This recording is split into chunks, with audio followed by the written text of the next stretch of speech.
Granted political instruments today were given political patronage by the Congress government in Punjab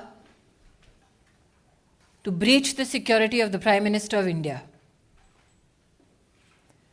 Never before in the history of our country has a state government knowingly constructed a scenario where the Prime Minister of the country will be brought to harm. Never before in the history of our country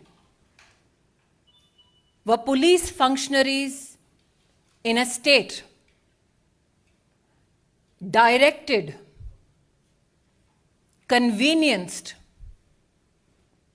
to breach the security of the Prime Minister and bring him to physical harm.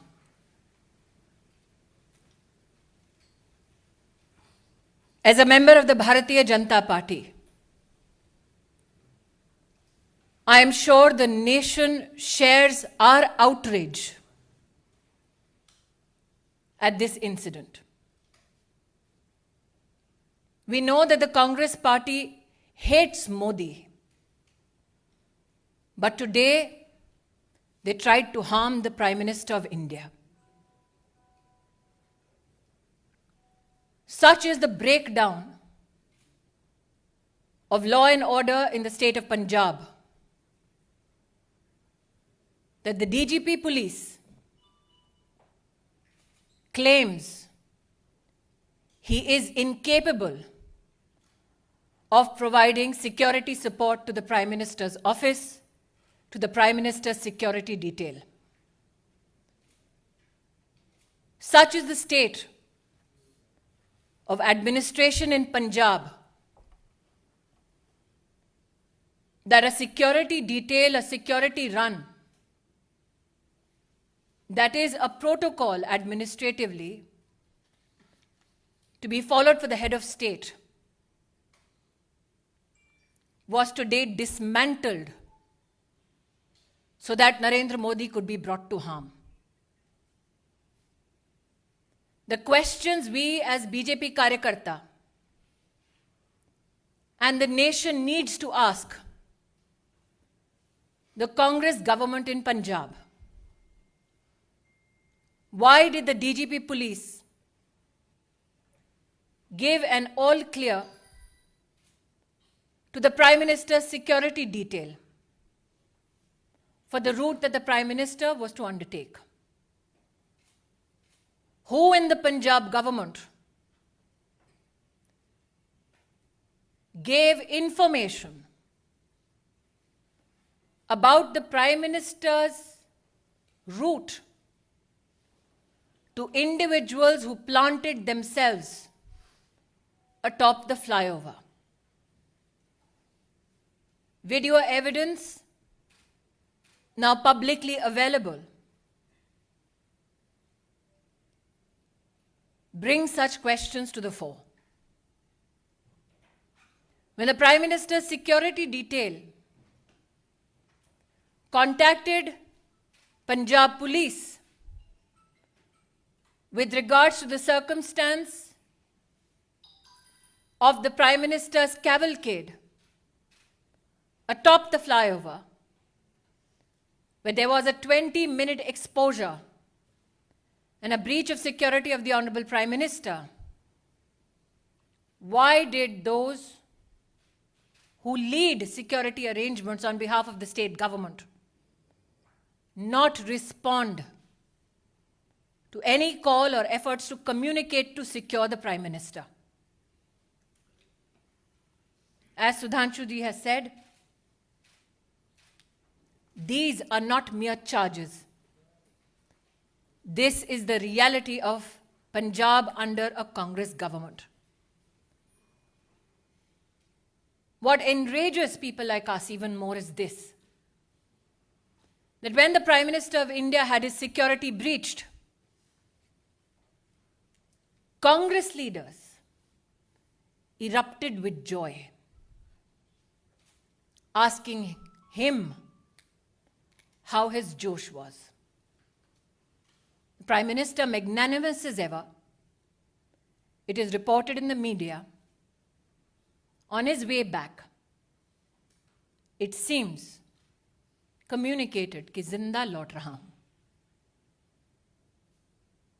I would like to tell the Congress establishment. Modi became the Prime Minister of India with the blessings of the people of India. Narendra Modi went to Punjab today to dedicate projects worth 42,000 crores for the people of Punjab. When you can't answer on issues of development, this is the depths to which you will fall. The questions, I repeat. Why was the Prime Minister's security detail given a false clearance of the route that the Prime Minister was to be undertaken? Why did the security detail not receive any response from the state administration when the Prime Minister's security was breached and there was an exposure in his security for 20 minutes? And why did the Congress leadership erupt with joy when the Prime Minister of your country and mine had his security breached? Planted political instrument today sought to bring harm to the office, the institution of the Prime Minister of India. We as a political organization and citizens would not reduce ourselves only and limit ourselves to expressing rage, to expressing anguish. We now demand answers. We as Karyakartas, me and Sudhanshu ji, believe that the MHA has asked for a report on this issue. And my hope is that those who tried to bring the Prime Minister to physical harm are met with justice. Bharat के इतिहास में आज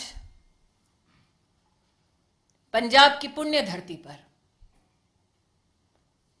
कांग्रेस के खूनी इरादे नाकाम रहे. जो लोग कांग्रेस पार्टी में मोदी से घृणा करते हैं, वो आज देश के प्रधानमंत्री को, उनकी सिक्योरिटी को किस तरह से भंग किया जाए उसके लिए प्रयासरत थे. जो आक्रोश आप मुझ में और सुधांशु जी में देख रहे हैं, वो मात्र हमारे राजनीतिक संगठन तक सीमित नहीं है. हमने बार बार कहा, नफरत मोदी से कांग्रेस को है, हिसाब हिंदुस्तान से और हिंदुस्तान के प्रधानमंत्री से ना कीजिए. पंजाब सरकार को, कांग्रेस को आज जवाब देना होगा. प्रधानमंत्री किस रूट से एक स्थल पर पहुंचते हैं, उस पूरे रूट की सुरक्षा का प्रबंध और कोई भी गतिरोध नहीं है, ऐसा आश्वासन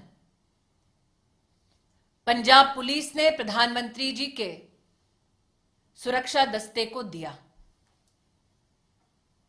क्या जानबूझकर प्रधानमंत्री जी के सुरक्षा दस्ते को झूठ बोला गया? प्रश्न 2, प्रधानमंत्री जी के पूरे कैवलकेड को जब रोकने का प्रयास हुआ, 20 मिनट तक जब उनकी सुरक्षा भंग की गई, जिन लोगों ने प्रधानमंत्री की सुरक्षा को भंग किया, उन लोगों को प्रधानमंत्री की गाड़ी के पास तक, उस स्थल तक किसने और कैसे पहुंचाया? क्योंकि हिंदुस्तान में हर नागरिक जानता है कि प्रधानमंत्री की इस वक्त की मूवमेंट कहां, कब, कैसे हो रही है,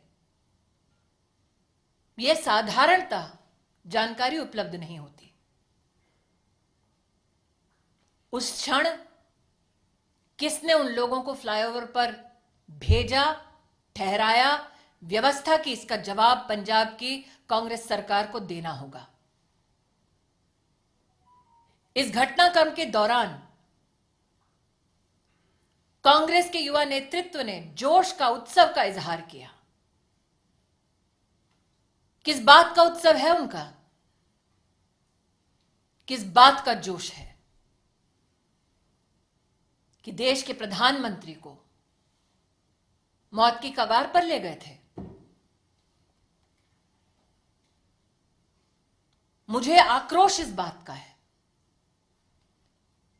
कि जब सुरक्षा कर्मियों ने पंजाब सरकार से उस समय संपर्क साधने की कोशिश की तो मुख्यमंत्री के दफ्तर से किसी ने भी संवाद नहीं किया। किस बात का इंतजार कर रही थी कांग्रेस की सरकार पंजाब में?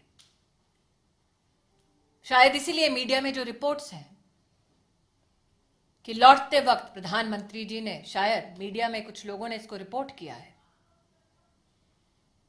कि चन्नी जी के लिए संदेश दिया कि जिंदा लौट रहा हूं।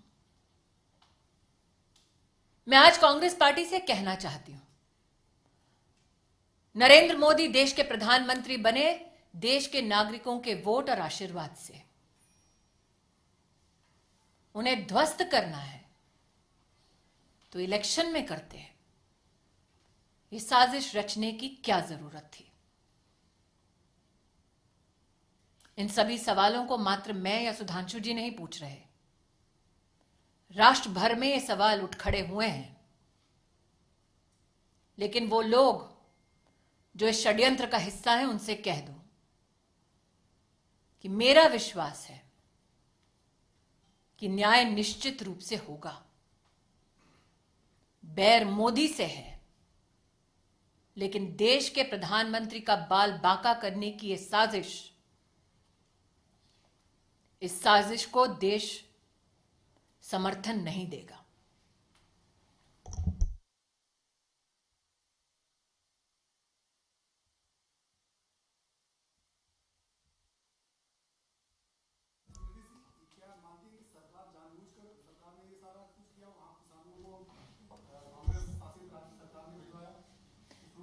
नीरज जी, आप इतने वर्षों से पत्रकारिता कर रहे हैं, प्रधानमंत्री का दस्ता इस वक्त कहां है? आप इसका जवाब दे पाएंगे? ये सिर्फ सुरक्षा कर्मी, सुरक्षा बल और पुलिस जानती है। उस क्षण उस फ्लाईओवर पर लोगों को किसने पहुंचाया? दूसरा प्रश्न, प्रधानमंत्री जब निकले, प्रस्थान किया जब उन्होंने, तो पंजाब की डीजीपी ने आश्वस्त किया था कि कोई गतिरोध नहीं है। तो क्या वो झूठा आश्वासन था? जब 20 मिनट तक फ्लाईओवर पर प्रधानमंत्री की सुरक्षा भंग हुई, सुरक्षा दस्तावेज जब बार बार फोन कर रहा था, संवाद स्थापित करने की कोशिश कर रहा था, तो क्यों हाथ खड़े कर दिए पंजाब की सरकार ने? यह आकस्मिक नहीं हुआ, एक षड्यंत्र है, ऐसा व्यतीत होता है। एक टेक्निकल बात यह भी है कि आप लोगों ने जैसे Z+ सिक्योरिटी सुनी होगी, उसके ऊपर होती ASL एडवांस सिक्योरिटी लाइजनिंग, और उसके ऊपर होती है SPG, जिसमें सारे रूट को सैनिटाइज करना लोकल पुलिस की जिम्मेदारी होती है। तो अब उस हिसाब से आप स्वयं तय कर सकते हैं कि ये चूक है या षड्यंत्र, या आप तय करिए।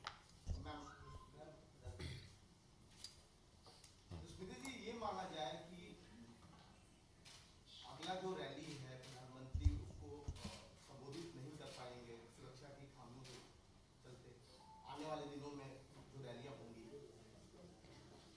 जी हिमांशु जी। स्मृति जी, मेरा सवाल ये है, एक तरफ कांग्रेस ये कह रही है कि अंतिम समय तक उनको रूट चेंज किया गया, ये नहीं बताया गया, दूसरी तरफ आप ये कह रही है साजिश है। किस तरीके से आप इसको साजिश बता रहे हैं? क्योंकि कांग्रेस कह रही है, आप मुझे ये कह रहे हैं कि कांग्रेस पार्टी ये कह रही है अपनी सरकार के माध्यम से कि उनको ये नहीं पता कि उनके प्रदेश में प्रधानमंत्री जी कहां हैं। क्या ये संभव है? जैसा कि सुधांशु जी ने आपको भी पूरी सिक्योरिटी डिटेल दी, सिक्योरिटी रन पूरे रूट पे करने का दायित्व पंजाब सरकार और पंजाब पुलिस के पास है। क्या आपके इस प्रश्न में इस बात का उत्तर छिपा हुआ है कि जानबूझकर सिक्योरिटी का पूरा प्रोटोकॉल फॉलो नहीं किया गया? एक बिंदु और भी है इसमें, जवाब पंजाब सरकार देगी या कांग्रेस पार्टी देगी प्रधानमंत्री जी के रूट पे। और चिंता मत करिए, प्रधानमंत्री जी का रास्ता कांग्रेस रोकती रही और देश की जनता मार्ग प्रशस्त करती रही। मुख्यमंत्री भी 6 बजे प्रेस कॉन्फ्रेंस करने वाले हैं पंजाब के। चलिए, जो फोन पर नहीं आए वो टीवी पे तो आएंगे।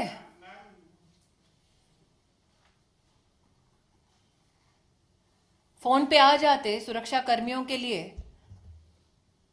तो शायद प्रेस कॉन्फ्रेंस करने की नौबत नहीं आती। और पंजाब के मुख्यमंत्री, उनकी कितनी काबिलियत है, ये कांग्रेस पार्टी के पंजाब प्रदेश के अध्यक्ष से पूछिए ना।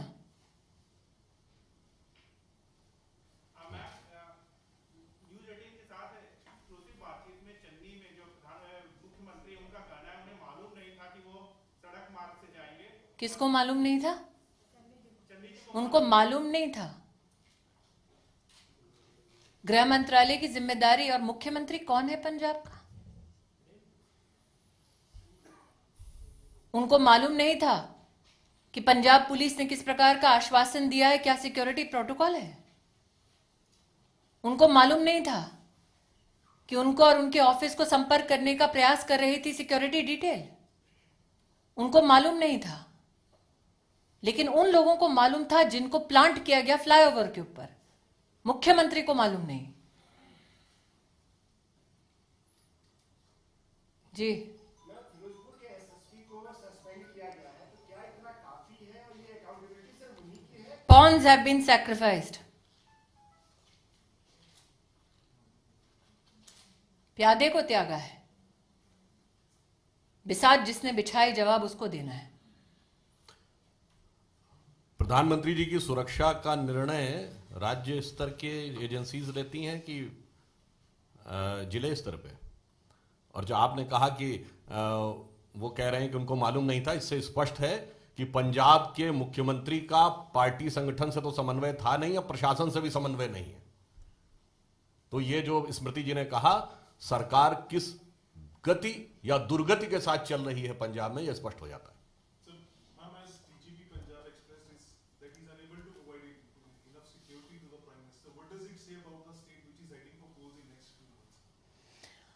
When you bring a calculated, structured, and politically directed security breach to the office of the Prime Minister, you sully the name of the institution, you sully the office that you hold, but more so, can somebody who is a part of an administration that is responsible to provide security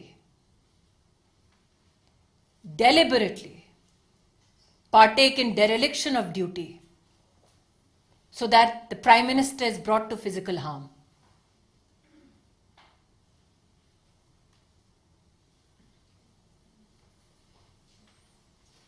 Yes, Balmi.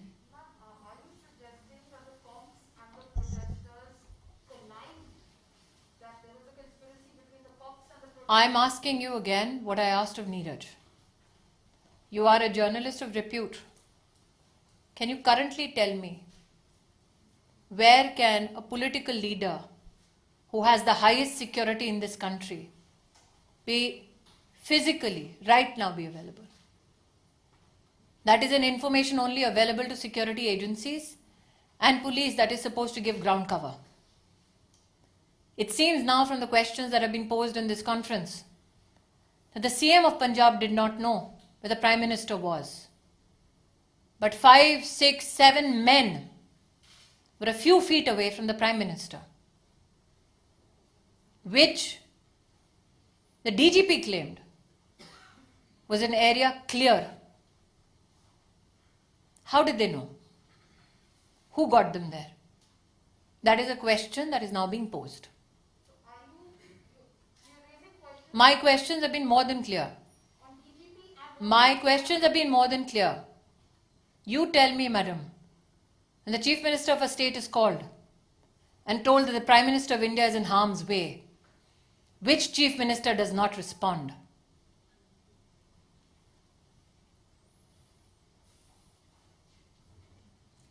वो देश के प्रधानमंत्री हैं, मात्र BJP के नहीं. Thank you. और कुछ एक मैं अंत में एक बात ये भी कह दूं जो आपने कही, जब कांग्रेस पार्टी का कोई ऑफिशियल व्यक्ति ये कहता है कि हाउ इज द जोश, तो ये हृदय में बहुत वेदना और जनता में स्तब्धता उत्पन्न करता है. और मोदी जी विगत 50 वर्षों से जोश के साथ देश के लिए काम कर रहे हैं, ये वो पार्टी के लोग कह रहे हैं. तो एक पंक्ति कहना चाहूंगा, बहुत बर्फीला और ठंड का मौसम है ना, तो न जो बर्फ की आंधियों से लड़े हैं, कभी पग न उनके शिखर पर पड़े हैं, जिन्हें देश से कम अधिक प्यार खुद से, वही मुंह छुपाकर विदेश में पड़े हैं.